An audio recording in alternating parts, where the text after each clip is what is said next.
Hello again. Having decided, I imagine, that the supposed menace of global warming will take the British electorate's collective mind off his many errors of judgment in both personal and political life, Boris Johnson must press ahead with hogging the limelight with increasingly bizarre claims. All else apart, these are necessary if we are to accept rocketing electricity and gas bills, and the fact that all our motor cars will soon have to be scrapped along with our gas cookers and boilers.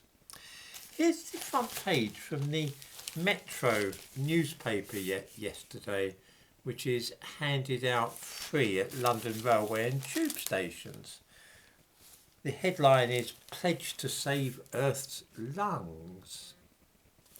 He says, and I quote, and he's talking here about forests, "These great teeming ecosystems, these pillared cathedrals of nature, are the lungs of our planet," he told delegates. "Their destruction accounts for almost a quarter of all global emissions." There are two very odd things about this statement. The first is the idea that forests are the planet's lungs. I realise that our Prime Minister is not a scientist, but then neither am I. I know, though, that forests only provide a small fraction of the world's oxygen, and that they often produce more carbon dioxide than they do oxygen. In the description of this video, I give a link to a piece which confirms that phytoplankton in the oceans provide roughly 80% of the planet's oxygen. Trees only give us 20% or a fifth of the oxygen. Lungs of the planet, indeed. I invite viewers to look into this for themselves by visiting their local lending library and having a look at any book on the subject by a reputable publisher. All the stuff that children are taught in school on this business is nonsense, and that's what Boris Johnson is parroting there. Forests are not the lungs of the planet at all, and if we chopped all the trees in the world down, we'd still have plenty of oxygen. A few moments' thought will probably show us why this should be. Forests are actually carbon neutral. That is to say that on the whole they neither produce nor dispose of carbon from the atmosphere. I mean by this that taken over a long period, centuries, it's not hard to see why that should be. During the day, trees absorb carbon dioxide and they give out oxygen as a byproduct. At night, though, the opposite happens. They grow and respire, which means they give off carbon dioxide instead of oxygen. In this country, our forests stop making oxygen at this time of year as they shed their leaves. These leaves then fall to the ground where bacteria, fungi and insects feed on them. And as this happens, these other living things then give off carbon dioxide. They take in oxygen, give off carbon dioxide.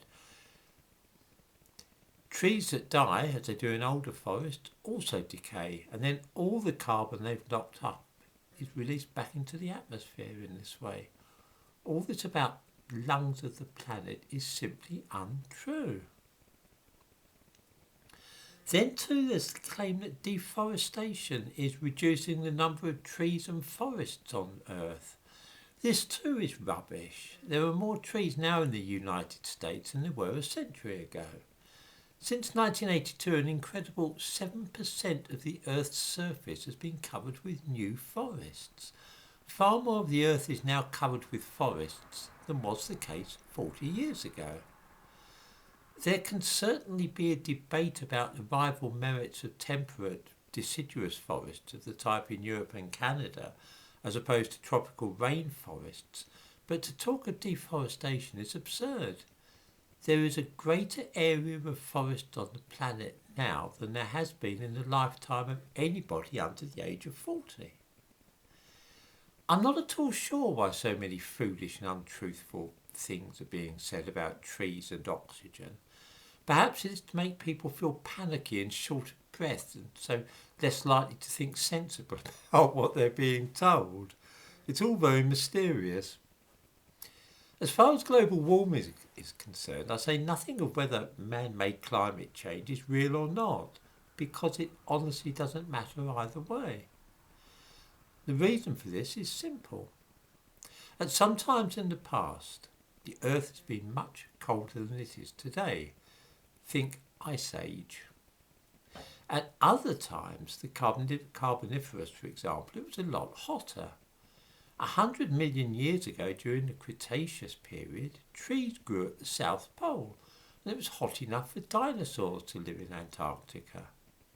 There was no ice either there or at the North Pole. The planet was very, very hot. We're currently midway between those two extremes, but apparently the temperature of the Earth is now absolutely perfect, and if it would vary by as much as 2 degrees over the next century or so, then this would be disastrous for everybody on Earth. Well, of course, it is going to vary. That's what the Earth's temperature does. It's business as usual. It might go up or it might go down, but the historical record shows us that it seldom stays the same for very long. The idea that we in Britain can control the Earth's temperature is so completely mad that I'm lost for words. I have no idea, and neither does anybody else, whether over the next 1,000 or million years the overall temperature of the planet will rise or fall. We know that it will do one or the other. Anybody who claims that we can simply halt these cycles, which have been operating for hundreds of millions of years, by building a few windmills, must be either completely mad or utterly dishonest.